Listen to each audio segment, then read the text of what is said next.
Bonjour à tous. Un moment de plaisir encore où nous allons passer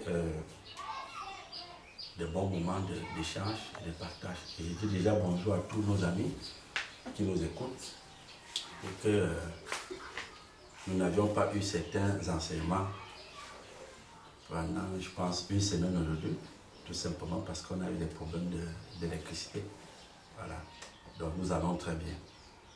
Et aussi, ce moment, nous parlerons un peu sur un thème très important, vu la situation que nous traversons dans notre continuum d'espace-temps, qu'on appelle le monde. Nous parlerons des cages sociales. Voilà. Parce qu'aujourd'hui, quand on parle de cage sociale, c'est quoi une cage sociale? C'est-à-dire, ça peut renvoyer aux limites que nous impose parfois la société ou que nous a imposé la société. Et si chacun de nous reste tranquille et médite et un peu attentif, il verra que depuis notre enfance, avant même que nous entrions dans le monde, nous avions été mis dans des cages.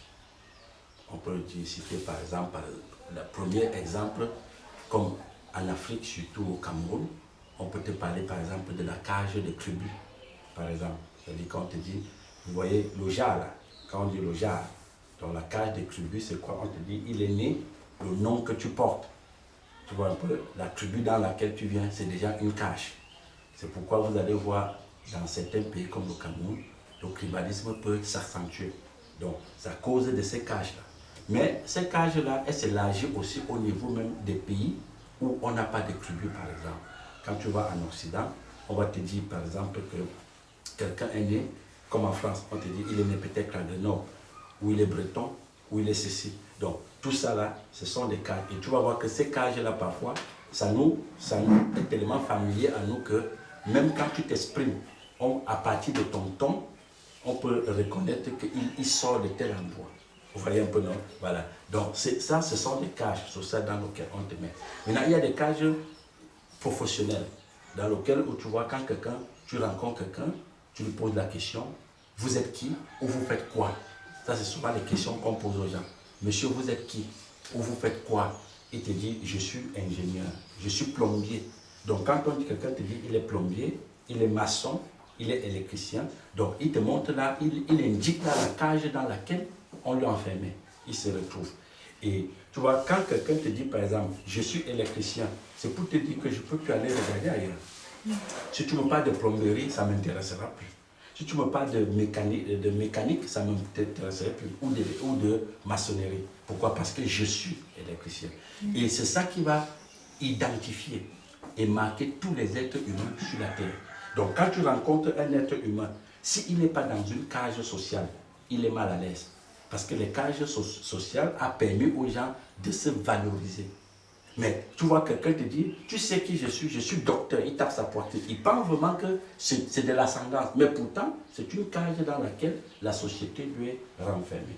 Et tu verras aussi que, comme je parlais au niveau des tribus, tu vas voir que ce soit la tribu, que ce soit la race, parce que même les races, ce sont des cages que la société a construites. On te dit, la cage noire, la cage blanche, tu vois, la cage rouge. Donc, ce qui fait que quelqu'un qui est dans une cage noire ou une cage blanche, quand il voit le noir, il dit attention, il y a un danger. Tu vois, il y a un danger. Et là, le racisme va s'accentuer. Mais pourtant, si on avait construit les êtres humains en leur faisant comprendre que non, ils sont des esprits libres. C'est pourquoi tu vois Paul dire que vous êtes un royaume de sacrificateurs. Donc vous êtes libres. Donc vous êtes des esprits libres. Vous êtes des énergies. Et même si on les conçoit en disant qu'ils sont l'univers uniquement, donc ils seront plus dans les cages du tribalisme, la cage du racial, donc ils seront plus là-dedans. Quand le blanc qui a étouffé le noir aux États-Unis, le policier blanc, quand vous voyez l'image, vous comprenez que c'est quelqu'un qui est traversé par des énergies. Bon, maintenant, au fond, pour la masse, on juge tout simplement que c'est un acte racial. Tu comprends? Mais c'est ce qui se dégage. Bon, maintenant, est-ce que si le gars était blanc, il allait faire ça? On peut encore mettre point d'interrogation. Peut-être le simple fait qu'il aurait vu que c'est quelqu'un de sa cage. Il aurait peut-être atténué tu vois, la pression du genou sur le cou. Donc vous comprenez que tout ce qui nous arrive aujourd'hui au quotidien, les problèmes que nous avions entre nous les humains, c'est ce problème de cage dans lequel on nous enferme. Et chacun veut protéger sa petite cellule dans laquelle on le plaçait. Et il faut mieux comprendre ça pour ceux qui ont fait la prison. Quand tu vas en prison, tu vas voir qu'il y a des secteurs en prison que si tu n'as pas commis un tel type de crime, tu ne peux pas aller dans ce secteur. On te dit, voilà, moi j'ai vu le secteur des condamnés à mort. J'ai visité une prison. Allez, on te montre, quand tu amènes dans la prison, on te montre le secteur des condamnés à mort. C'est lugubre, c'est obscur, ça fait peur. Il y a une grande plaque comme ça, on écrit le nom. Quand tu viens à l'encore, on écrit le nom de tout ce qu'on a déjà électrocuté par le passé, avant. Donc tu vois les noms c'est-à-dire que sur du marbre, on met les noms. Donc tu vois que psychologiquement, ça te brise la compréhension. Est-ce que tu comprends un peu? Voilà. Donc tu vas voir que, et quand tu entres dans les cellules, on te dit le bloc B, le bloc A, le bloc C, le bloc ceci. Tout ça pourquoi? Pour te montrer très bien que si tu n'as pas commis tel type de crime, ça ne te permet pas d'aller dans telle cage. Donc la prison est le symbole de ce que nous vivons dans le quotidien, même si on pense qu'on est libre. Donc chacun est dans une cellule, à partir de ce que la société lui est donné ou lui est dit. Vous comprenez un peu? Et quand vous vivez dans des cages, il y a des cages de ville. Des cages de ville. Quand vous prenez un pays comme le Cameroun, on te dit le Cameroun, c'est où la 50 ou quoi, combien de départements. Pourquoi les départements? Pourquoi les villages? Pourquoi les arrondissements? Pourquoi les provinces? Ce sont des cages qui sont créées. Tu comprends? Ce sont des cages qui sont créées. Tu vois, quelqu'un te dit que je suis de l'arrondissement du Nyon-Ekele, ou du département de Nyon-Ekele, ou du département de Fundi. Donc, il sait, dès qu'il dit je suis de Fundi, toi tu es du Nyon, il sait dans sa tête que vous êtes différents. Même s'il ne le dit pas. Donc, s'il faut protéger, quand il se retrouve, il dit non, nous les gens du Nyon-Ekele, ou nous les gens du Fundi, parce que c'est ce qu'on doit faire. Est-ce que tu vois, quand tu arrives même en France, tout est, on te dit le 92, le 95, le 97, le ceci, cela. Donc, les gens du 92, à notre époque, à l'époque de Charles Pasqua, le père de Marie Le Pen, ils avaient gagné la préfecture de Nanterre. Donc, on te disait, je suivais des amis qui te disaient, mais parce que c'est le Fonds national qui est à Nanterre, mais les étrangers auront chaud. Tu vois, parce qu'on sait que le Front National, c'est un parti qui n'aime pas, ils sont xénophobes, ils n'aiment pas les étrangers. Donc tu comprends, c'est une cage. Ça fait en sorte que, on te dit, si on te dit que c'est elle qui a gagné les élections, tu commences à paniquer. Parce que tu te dis, il est hostile à notre cage. Il est hostile à ceci. C'est ça qui tue même le Cameroun aujourd'hui. On dit, non, mais tel ne peut pas être président parce qu'il est de telle cage. Parce qu'il est de... Non. On ne devait pas fonctionner en demeurant dans les cages. Si tu vois un président qui se comporte comme ça, parce qu'il lui-même est enfermé dans une cage. Tu comprends? Donc un esprit libre n'est pas enfermé dans les cages. Un esprit libre comprend bien que ce qui est devant moi là, c'est un esprit aussi comme moi, alors il peut s'exprimer. Et c'est pourquoi je comprends pourquoi aujourd'hui, les maîtres cosmiques disent que bientôt, dans certains pays même, ou alors, les histoires de genres vont disparaître. On ne doit plus dire sexe féminin, sexe masculin. Ce sont des cages. Tu comprends? Parce que parfois, je commence à comprendre très bien ces gens-là, dans leur contexte. Tu comprends un peu? Dans leur contexte. Parce que quand on dit, par exemple, une fille ou un garçon, c'est une cage. Et aujourd'hui, il y a des gens, quand tu rencontres, tu poses la question, tu es une fille ou un garçon, ils disent, je suis énergie. Ne me limitez pas à ça. Ne me limite pas à une cage. Ce n'est pas le pénis. Je ne me limite pas au pénis. Moi, je ne me limite pas au vagin. Tu comprends? Et je te rappelle que le fait qu'on a limité filles, garçons par le sexe, il y a des garçons aujourd'hui qui regrettent parce que les garçons disent qu'ils voulaient être filles. Parce que pourquoi? Quand tu poses la question, tu dis que non, les filles peuvent aller en mariage, quelqu'un peut lui prendre et lui trouver un toit. Et moi, depuis que je suis là, je n'ai pas quoi manger. Tu vois, il a envie d'être ça. Mais pourtant, il y a des garçons qui te disent carrément, je sens que je suis fille. Et je veux qu'on reconnaisse que je suis une fille. Nous avons vu un documentaire comme ça, qui dit je suis une fille. Et même à l'école, le petit garçon a demandé qu'on l'inscrit en tant que fille. On l'a envoyé dans l'école spécialisée des filles. Tu comprends un peu? Pourquoi? Parce qu'eux, ils vont au-delà des cages sociales. Tu comprends un peu? Maintenant, il y a des cages sociales, comme je le disais, au niveau professionnel, qui va faire en sorte que chacun va se distinguer. Chacun va se distinguer. Si quelqu'un n'est pas ministre, par exemple, comme au Cameroun, tout tourne seulement autour du ministre, pourtant il y a plus que ministre. Hein. Il y a des Camerounais, il y a plein de Camerounais là qui ils inventent des choses, ils créent des sociétés, on ne les voit pas. On dit seulement ministre, ministre, parce que comme tout est centralisé au niveau de la politique. Donc tu comprends bien qu'il y a des cages qui sont là, mais qu'on n'a pas valorisé. Est-ce que vous voyez un peu? Donc les cages sociales ne devraient plus être quelque chose que nous. Ça doit, c'est-à-dire nous préoccuper. Quelqu'un sort là et te dit, bon, écoutez, je suis le ministre de temps, j'ai décidé que, j'ai dit que. Et toi, tu paniques. Quelqu'un sort là-bas en Europe, il te dit, bon, à partir d'aujourd'hui, il y a le coronavirus, et puis tout le monde, ils sont restés chez vous. Mais tu paniques. Mais moi, j'ai posé la question à quelqu'un que, mais, le jour où on a annoncé qu'il y a le corona, à la veille, quand tu dormais, on n'avait pas annoncé. Quel était ton état à la veille aujourd'hui?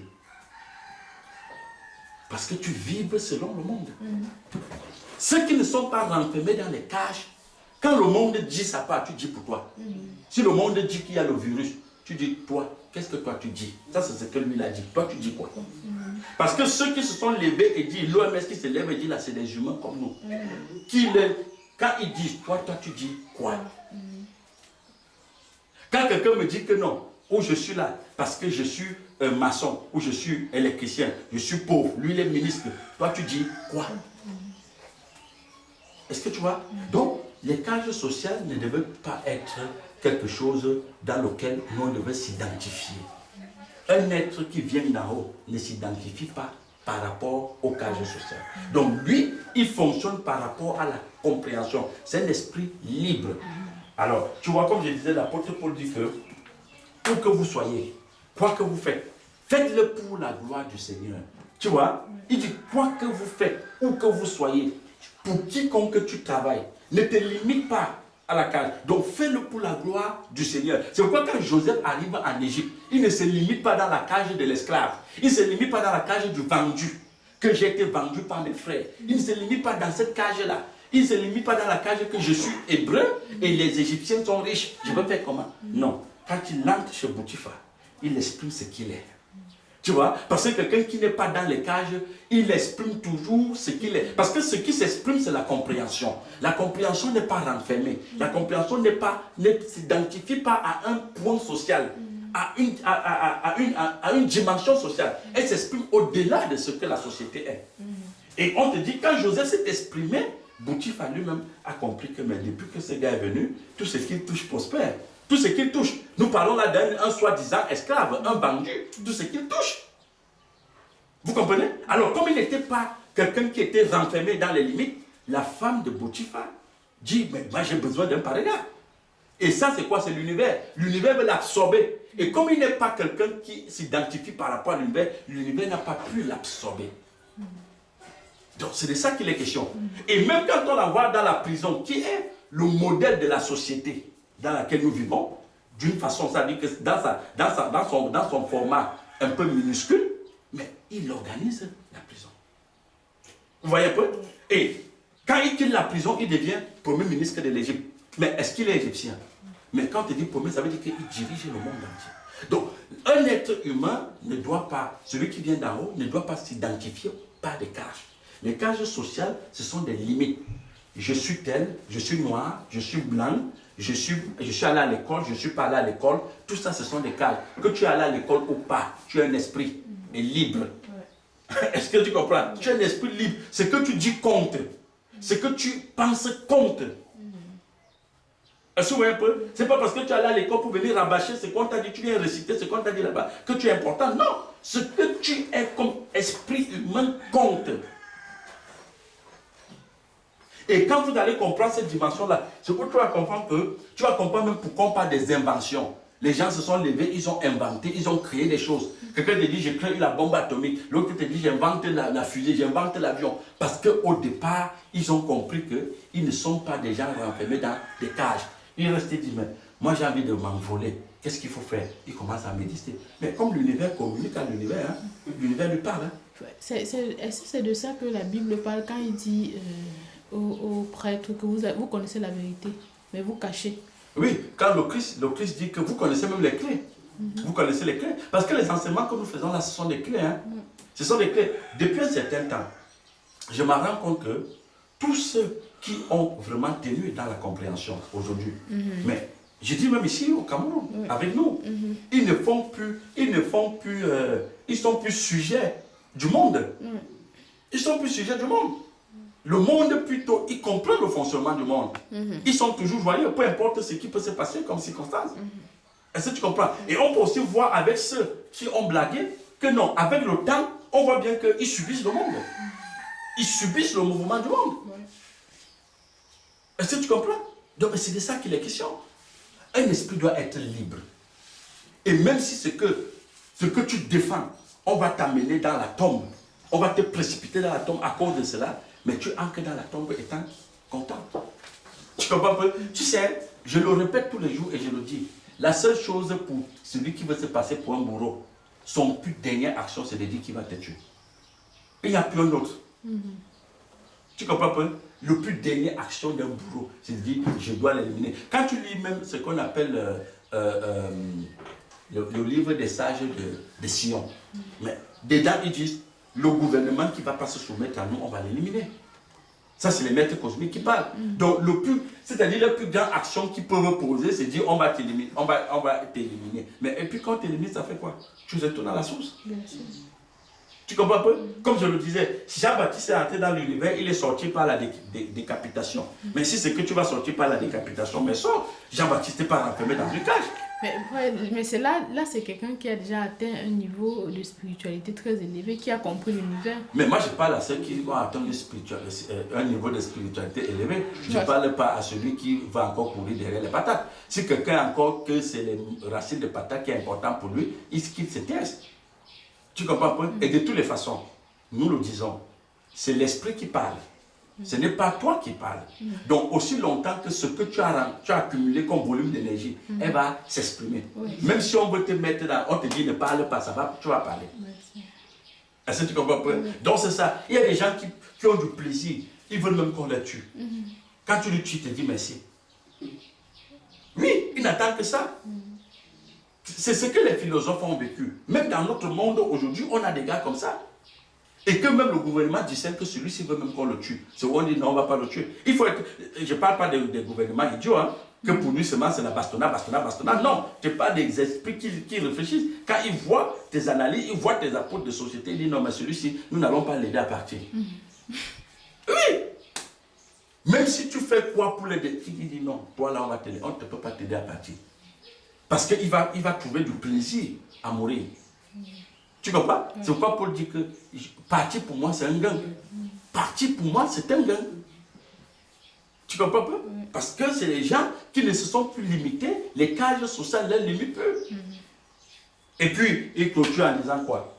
Quand j'ai évolué, je suis sorti des cages sociales, il dit, je me suis rendu compte que le titre de sénateur que j'avais, parce qu'il pouvait donner son suffrage pour qu'on élimine quelqu'un, il dit, les chevaux que j'avais, les lettres que les rois me donnaient, les rois qui étaient mes amis, il dit, tout ça, j'ai vu ça comme de la boue. Les tentes que je construisais, j'ai vu tout ça comme de la boue. Il dit, mais Christ est ma vie.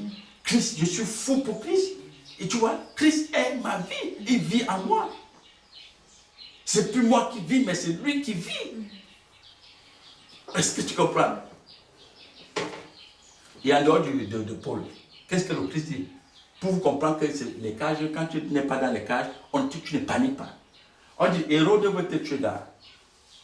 Il répond quoi? Il dit, dis au renard que j'ai pour 3 jours. Dis au renard. Mais imagine quand tu n'es pas quelqu'un qui est élevé dans l'esprit. On te dit, le président veut te tuer. Tu commences à dire, allez dire au tonton que... Non, mais c'est que même quand j'ai passé à la télé, j'ai dit que le parti est mauvais là. Non, c'était aussi une façon de m'afficher. Tu vois un peu? Tu commences à demander pardon. Il dit, allez dire au renard. Parce qu'il est libre. Oui. Ça, la compréhension. Un combattant, c'est quelqu'un qui est libre. Oui. Tu vois un peu? Tu n'as pas de village. Tu n'as pas de ville. Tu n'as pas d'origine. Tu n'as pas de généalogie. Oui. Tu n'as pas de père. Tu n'as pas de mère. Tu n'as pas de famille. Est-ce que tu comprends? Oui. Tu es d'où? Je suis Camerounais. D'où? Je suis du monde. Je suis tout. Je suis français, je suis blanc, je suis noir, je suis tout. Tout ça, c'est moi. Il ne faut pas te limiter. C'est quand tu vois quand quelqu'un est dans les limites, il arrive en Europe, et il voit les blancs, tu vois, il plie sa queue. On ne se limite pas. Je ne sais pas si c'est Valsero qui disait, ou c'est quelqu'un qui disait, on trouve des Africains qui partent de l'Afrique, ils braisaient le maïs et les plantaient ici, ils partent faire la même chose en France. Mais vous transportez, parce que c'est ça les cages, hein. Chacun marche avec sa chaîne. Il marche avec sa chaîne. Tu comprends? Oui. C'est ça. Quelqu'un vend l'eau glacée à Yaoundé, il vient à Kribi, il vend tout l'eau glacée. Ou il vend l'eau glacée à Kribi, il va à Yaoundé. Yaoundé qui est grand là, où tu peux tout vendre. À Yaoundé, tu vends même les caca des enfants, on achète. Tu peux tout vendre l'eau glacée. Je ne dis pas que vendre l'eau glacée est mauvais, hein, parce que c'est un très bon commerce même d'ailleurs. Donc je prends juste un exemple pour dire qu'on évolue quand même, n'est-ce pas? Donc c'est de ça qu'il est question. Donc les cages ne doivent plus être, c'est-à-dire que ne doivent pas être des choses qui nous identifient. Un esprit qui s'est développé sort des cages. Il sort des cages. Tous les jours, tu es la même personne. Tous les années, on te trouve, tu fais la même activité. Tu es toujours, tu penses comme quand on t'a vu il y a 25 ans. Non, mais attends. Donc, nous devons demander davantage de sagesse et d'intelligence. Pour que les cages sociales dans lesquelles on nous avait mis, que ces cages-là tombent. Afin que nous sortons de nous. Donc, c'est ça. S'il n'y a pas de questions, je pense que c'est vraiment arrêté là. C'est ça.